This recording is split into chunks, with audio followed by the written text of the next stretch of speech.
जाणाऱ्या आई राष्ट्रमाता राजमाता जिजाबाई साहेब एवढे नव्हे तर या महाराष्ट्राला एक नव्हे तर दोन छत्रपती ज्यांनी मिळवून दिले अशा आई राष्ट्रमाता राजमाता जिजाबाई साहेब. चला बोलू नका दादा, तुमचं आटपून घ्या, नंतर मला व्याख्यानाला सुरुवात करू द्या. मुघलांच्या दारात मुघलांच्या कवाडात असूनही सुद्धा ज्यांनी स्वराज्याची संकल्पना जोपासली असे शहाजीराजे. एवढं नव्हे, धगधगत या भूमीत रुदला मातीत वाढायला स्वराज्याचे स्वप्न रंगुनी वाघावाणी लढला. तलवारीच्या पातीजाने महाराष्ट्र घडविला असे हिंदवी स्वराज्य संस्थापक कुलवाडी भूषण हिंदवी स्वराज्य प्रतिपालक छत्रपती शिवाजी महाराज, ज्यांचं नाव ऐकल्याच्या नंतर युवकाचं रक्त सळसळणारं उखळायला लागतं असे छत्रपती संभाजी महाराज, आरक्षणाचे जनक राजश्री शाहू महाराज, आणि खऱ्या अर्थानं ज्यांच्यामुळे तुमची आमची स्त्री शिकली अशी क्रांतीसूर्य महात्मा ज्योतिराव फुले. 350 वर्षापूर्वी एक महिला म्हणायची, इंग्रजी सावली इंग्रजी माऊली, इंग्रजी शिकुनी मतभेद मोडा, भट्टा बारुडा गाडून या. म्हणजे विचार करा, 350 वर्षापूर्वी एक महिला आम्हाला सांगायची इंग्रजी शिका मराठी शिका, पण आम्ही आज शिकत नाहीये. आणि त्या सावित्रीबाई म्हणतात, खऱ्या अर्थानं इंग्रजी आमची माऊली इंग्रजी आमची सावली, जर आम्ही ती नाही शिकलो तर आमचा उभा आयुष्य कुळ बदनाम होईल, असं आमच्या ठोकावळ सांगणाऱ्या क्रांती ज्योती सावित्रीबाई फुले. आणि मित्रांनो, याच्या पलीकडे जाऊन जर बघायचं म्हटलं तर अख्खा आमचा भारत देश ज्यांच्या संविधानावर चालतो असे विश्वरत्न वंदनीय डॉक्टर बाबासाहेब आंबेडकर.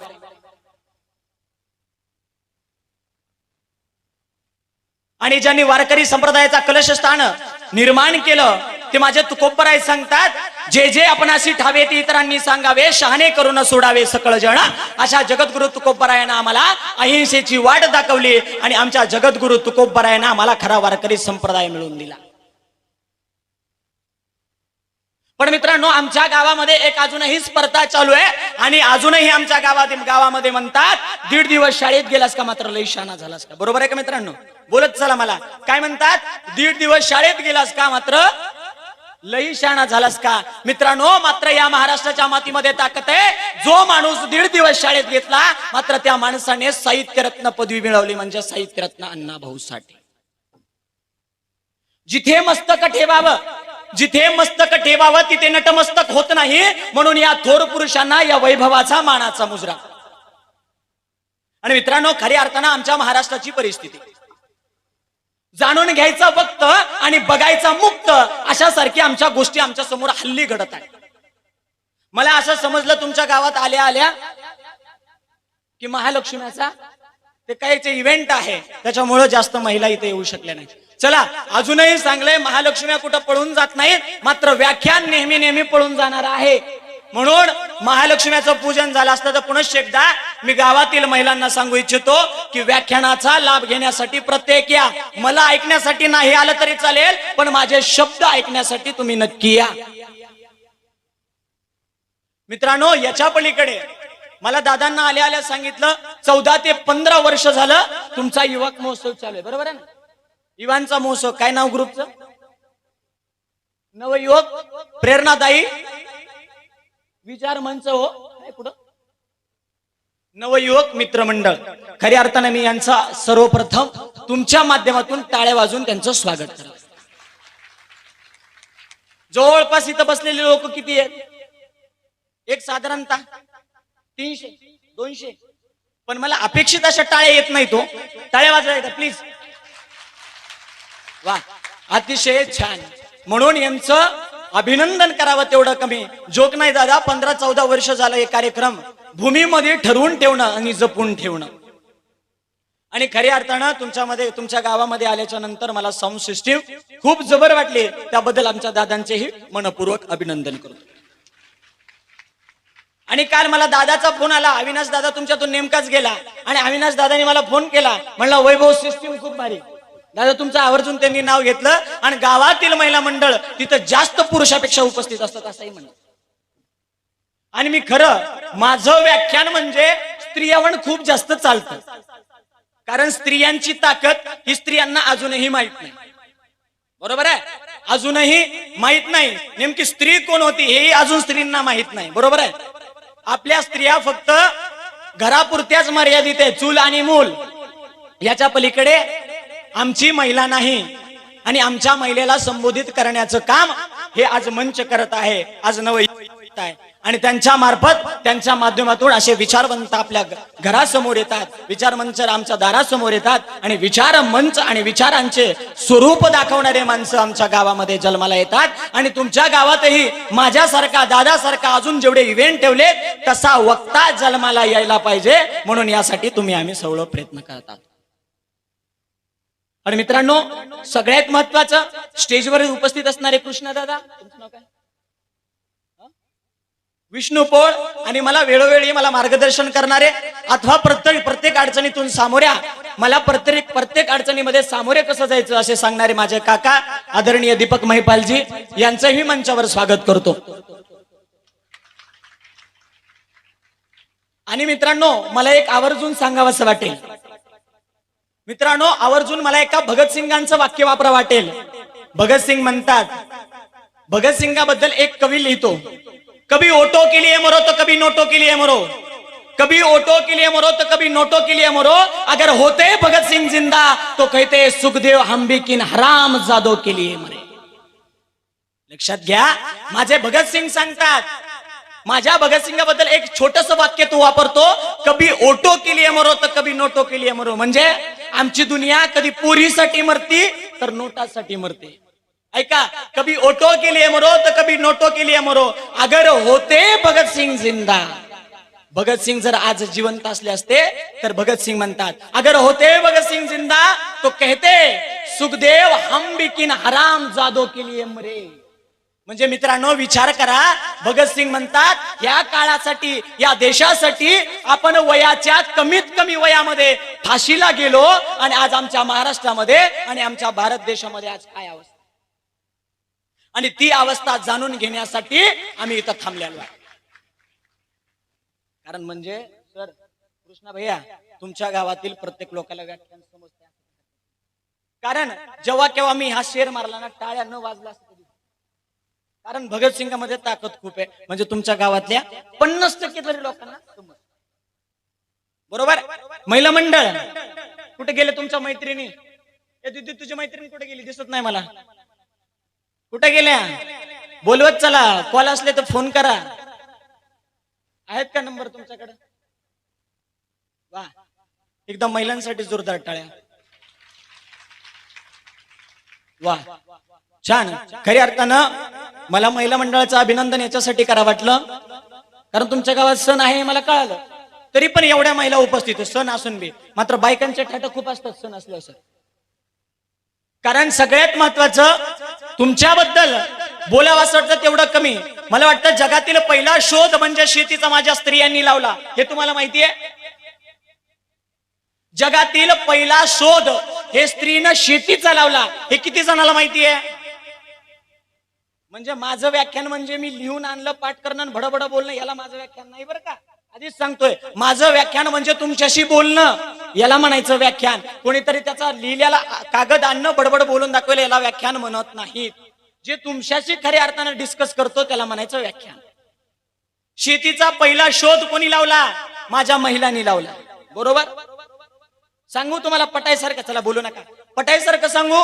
मला सांगा, या भारत देशामध्ये, या आशिया खंडामध्ये एकही नदी अशी नाही, एकही नदी अशी नाही तिचं नाव तिला पुरुषाचं. दाखवा, पुरुषाच्या नावाची नदी आहे का? सांगता का कोण मला उत्तर? कृष्णा. तुला शिकवणाऱ्या मास्तरला उद्या जाऊन विचार, कृष्णा हा शब्द स्त्रीलिंगी आहे, पुरुषलिंगी नाही. चला, अजून कोण आहे का? बोलत चला, अजून कोण? म्हणजे अशी अस्तित्वात एकही नदी नाही तिचं नाव पुरुषाला आहे. एकही नदी नाही, सगळं नाव यमुना, सरस्वती, गोदावरी जे काही असतील आमक तुमक, ते सगळं महिलांच्या नावाने. आणि जगाच्या पाठीवर राजन आणि राणी असणारी महिला आहे, लक्षात घ्या.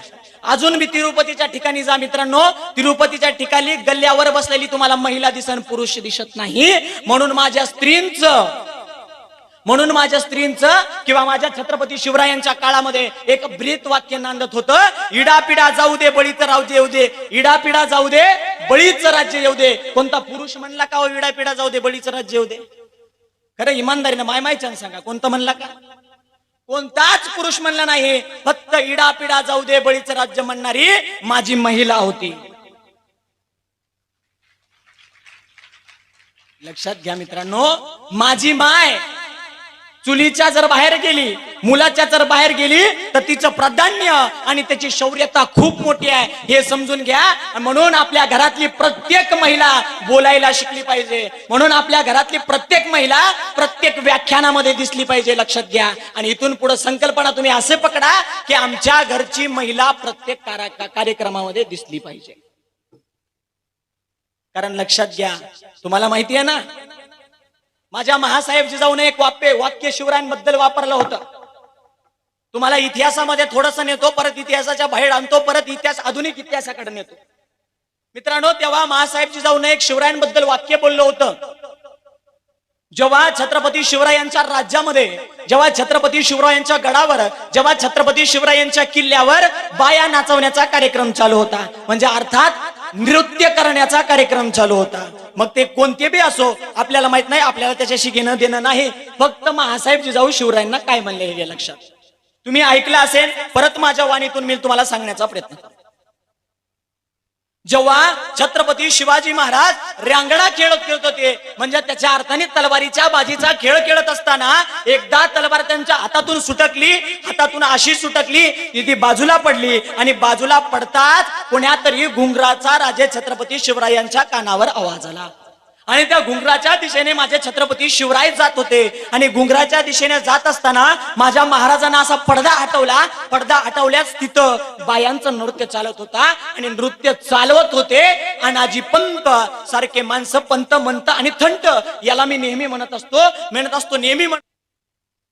कारण लक्षात घ्या मित्रांनो, आमचा महाराष्ट्र बदनाम करण्याचं यांनीच काम केलं, आणि खऱ्या अर्थाने हे माणसं आमच्यातून निघणं गरजेचं आहे. माझ्या छत्रपती संभाजी राजानं उभ्या आयुष्यामध्ये बदनामी केली, माझ्या छत्रपती संभाजी महाराजांची, माझ्या शिवरायांची उभ्या आयुष्यामध्ये ह्याच लोकांनी बदनाम केली. आणि आज मित्रांनो, खऱ्या अर्थानं हेच लोक महाराष्ट्राला काडी लावण्याचं काम करतायत.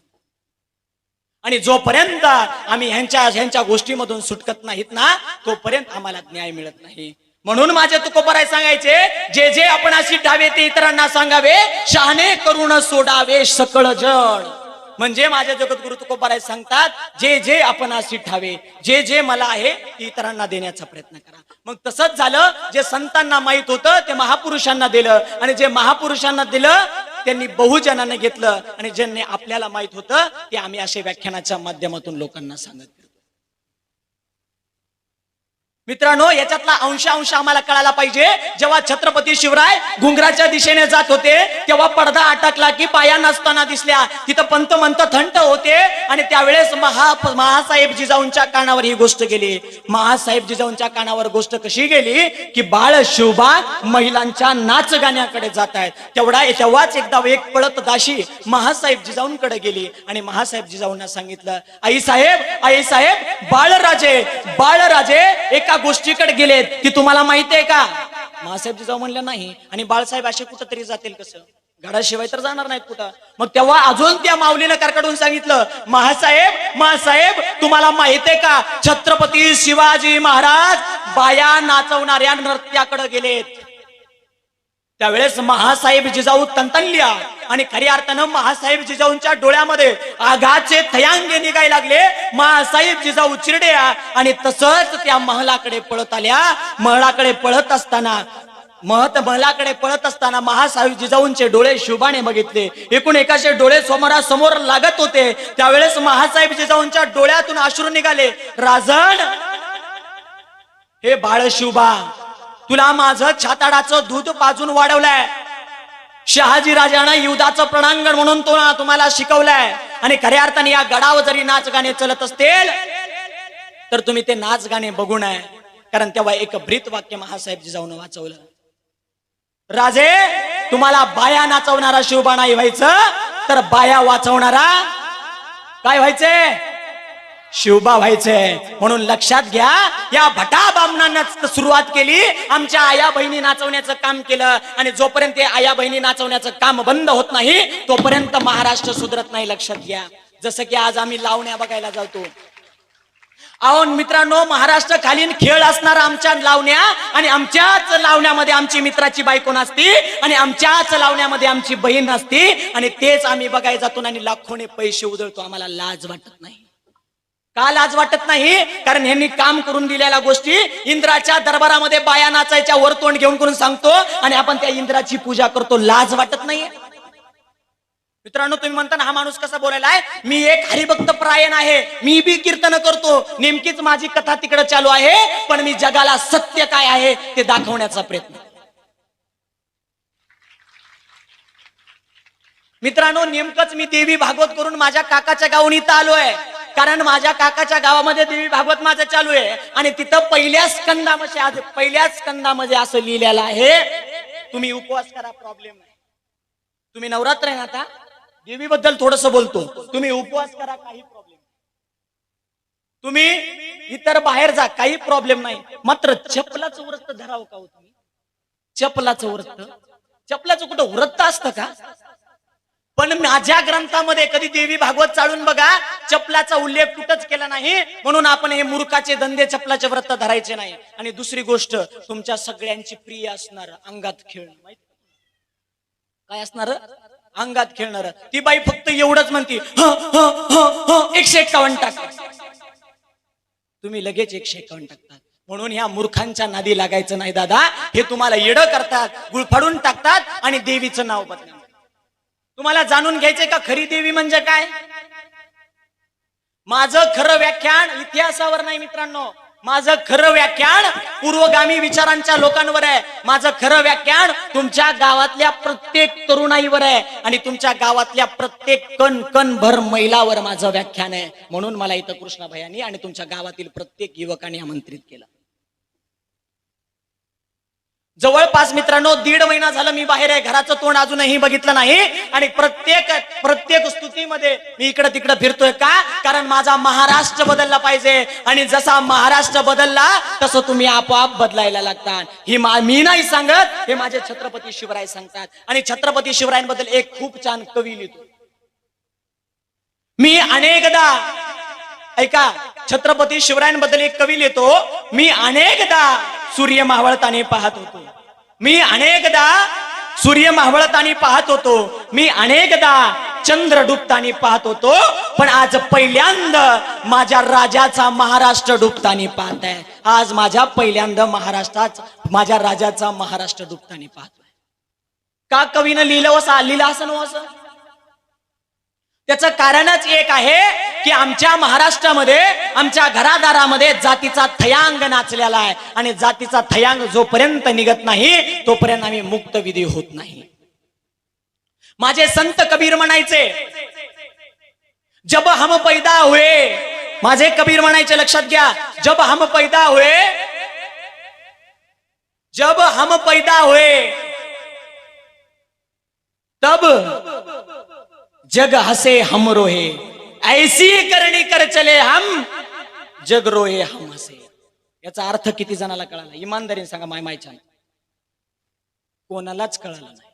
का कळाला नाही? दादा आमचं वाचन, दादा आमचं वाचन कमी. तुमच्या गोष्टीमध्ये अजून एक बदल करून देतो. जेव्हा माझ्या हातामध्ये तुम्ही पुष्पगुच्छ दिला ना, त्या ऐवजी जर तुम्ही पुस्तक दिलं असतं ना, माझे तरुण वाचले असते आणि माझ्या तरुणाने वाचायला शिकलं असतं.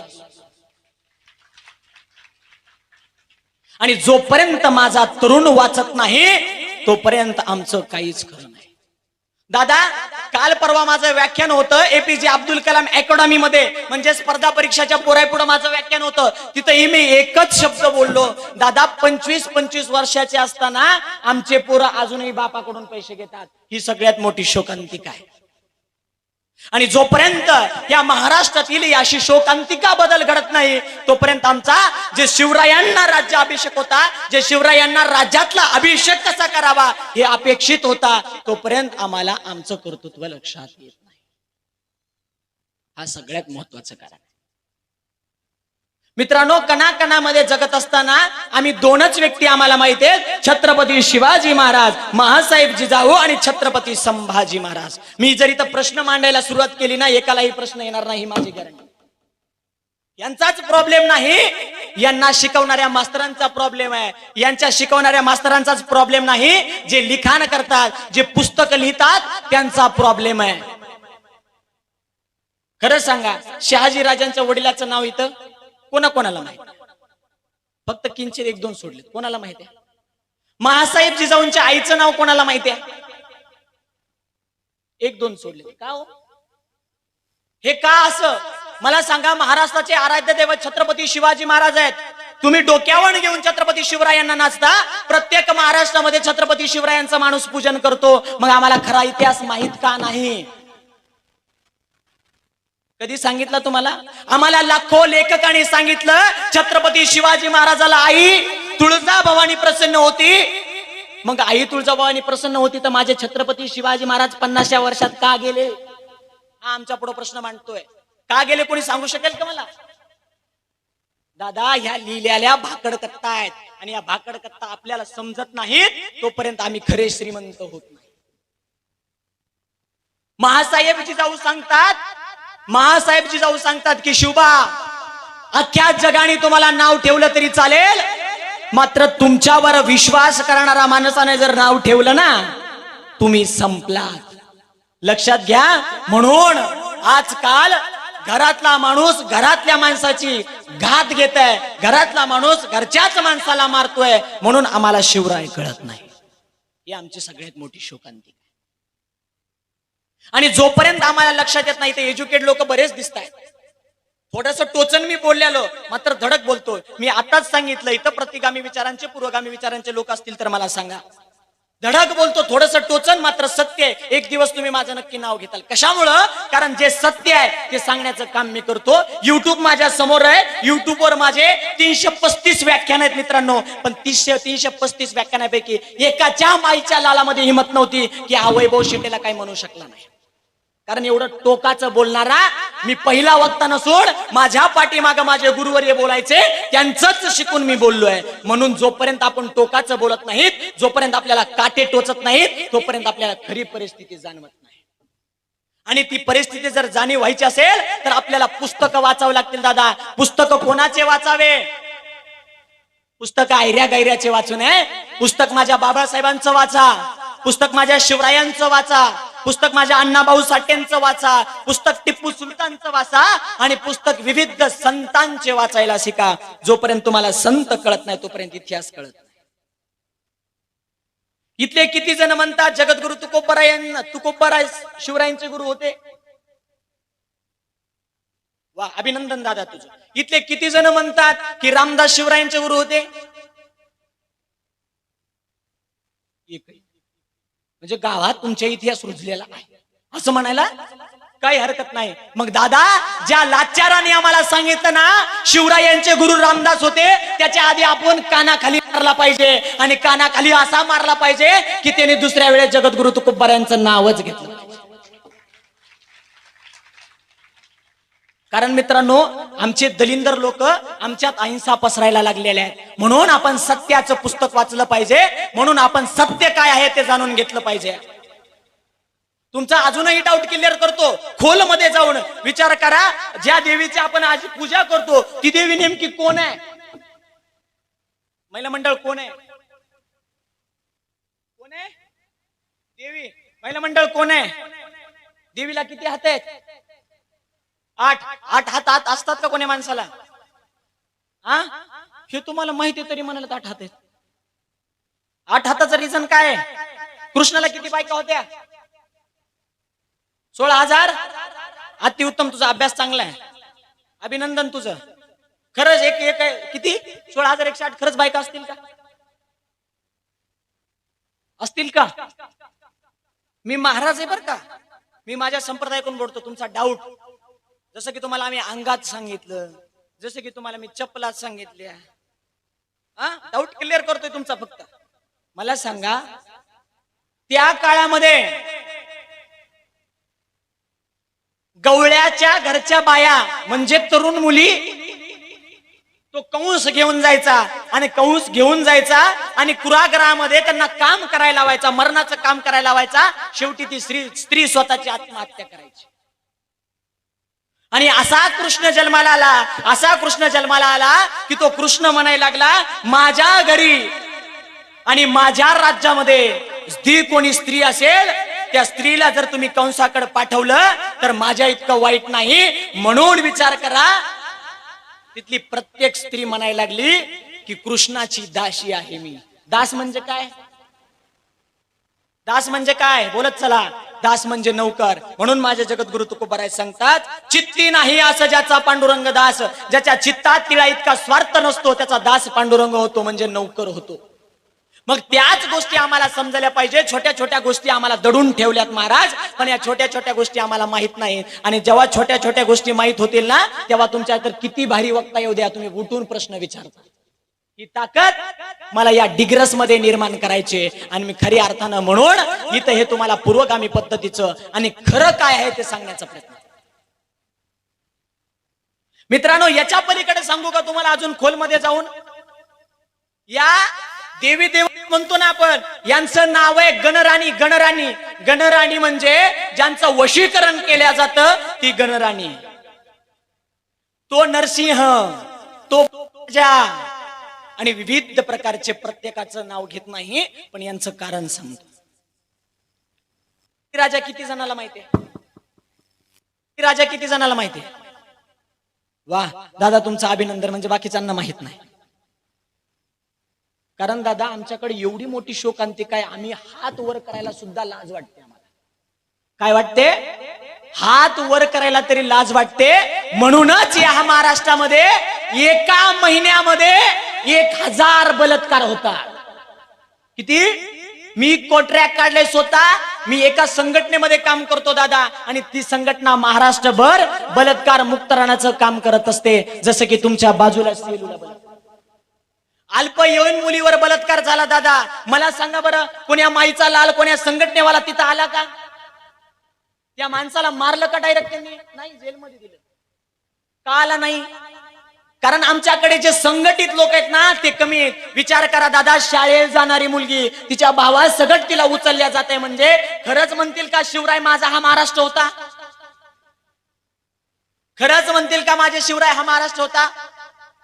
ज्या माझ्या संभाजीराजाने खऱ्या अर्थानं महिलांचा कसा संवार केला आणि खऱ्या अर्थानं महिला किती ताकद आहे महिलांमध्ये हे माझ्या संभाजीराजांना दाखवून दिलं. जर त्याच काळामध्ये फक्त 450 वर्ष ओलांडून गेलेत दादा, आणि 450 ओलांडून दिवस गेलेत, फक्त वर्ष गेलेत, आणि त्या वर्षामध्येच एका महिन्यामध्ये दादा 1000 बलात्कार होते. तो 1000 म्हणजे जोक नाही दादा. तिथंच थोडीशी आपली माय बहीण ठेवून बघा, काय वाटेल जीवाला. जोपर्यंत ती व्यथा समजत नाही, जोपर्यंत कथा समजत नाही, तोपर्यंत आपल्याला शिवरायांच्या मनातला अपेक्षित महाराष्ट्र निर्माण करता येत.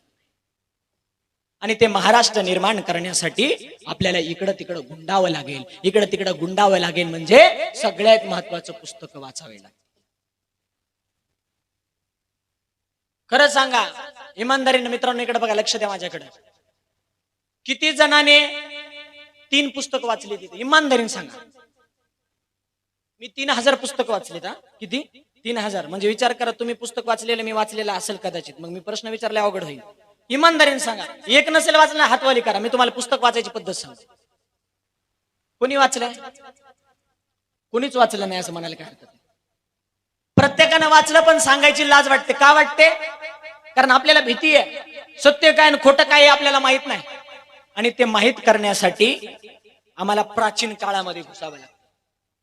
प्राचीन काळ म्हणजे लक्षात घ्या, जेव्हा इतिहास नव्हता, जेव्हा भूगोल नव्हतं, तेव्हा माझा वारकरी संप्रदाय होता. आणि माझा वारकरी संप्रदाय काय सांगतो लक्षात घ्या. माझा वारकरी संप्रदाय सांगतो की माझ्या वारकरी संप्रदायामध्ये जातीभेद चालत नाही. माझ्या वारकरी संप्रदायामध्ये सगळे लोक जातीहीन आहेत. संत कबीर मुस्लिम आहेत, सावता माळी आहेत, माळ्या घरच्या, शिंपी कपडे शिवणारा आहे. आणि माझा आता सगळ्यात महत्वाचं पॉइंट आला, लक्ष द्या. पुरुषांसाठी सगळ्यात महत्वाचा, महिलांसाठी सगळ्यात महत्वाचा. विटाळ चंडाळ, ऐका, सत्यता ऐका महिलांनो. विटाळ चंडाळ सगळ्यांना माहिती आहे, पुरुषांना माहिती, महिलांना माहिती. काय भानगड असते हो विटाळ चंडाळ? महाराज दादा, मी अशी एक गोष्ट ऐकली की या महाराष्ट्रामध्ये काही काही ठिकाणी महिलांना मारुतीच्या मंदिरामध्ये जायची परवानगी नाही. तुम्ही ऐकलंय का? ऐकलंय का महिला? मी कर्नाटकामध्ये चापुर्ण नावाचं गाव आहे, चापुर्ण नावाच्या गावामध्ये खूप मोठं हनुमान मंदिर आहे आणि तिथं वल्या कपड्यानं जावं लागतं. आणि मी तिथल्या पुजाऱ्याला विचारलं, का हो इथं महिला येऊ शकत नाही का? ते म्हणला, महिलांचा विटाळ चंडाळ होतो देवाला, महिला जमत नाही. बर का? मला सांगा, हनुमानाला जन्माला घालणारी कोण आहे? कोण आहे हनुमानाला जन्माला घालणारी? कोण आहे? अंजनी. ती बाई होती का माणूस होता? बाई होती. मग मला सांगा बरं, एखाद्या लेकराचा विटाळ माईला होत असतो किंवा लेकराचा विटाळ माईला होत असतो, मग तुम्ही विटाळ मानता का? माझ्या जनाबाई सांगायच्या, लय लांबच्या नाही, गंगाखेडच्या, भर बाजारी जाईन मी, अभंग गाईन मी तिन्ही लोक. म्हणजे त्या म्हणायच्या, मला लोकांनी नाव ठेवलेलं काहीच होत नाही, मी बाजारात जाते, अभंग गाते, कारण मला सत्यता जगाला सांगायची. आणि ती सत्यता सांगण्यासाठी अगोदर महिलाला उपस्थित राहावं लागेल, महिलाला जागावे लागेल. लक्षात घ्या, या अशा भाकड कथा ज्याने कोणी सांगितले असेल ना, त्यांनी माझ्या पुढे येऊ द्या, मी त्याला इंगा दाखवतो.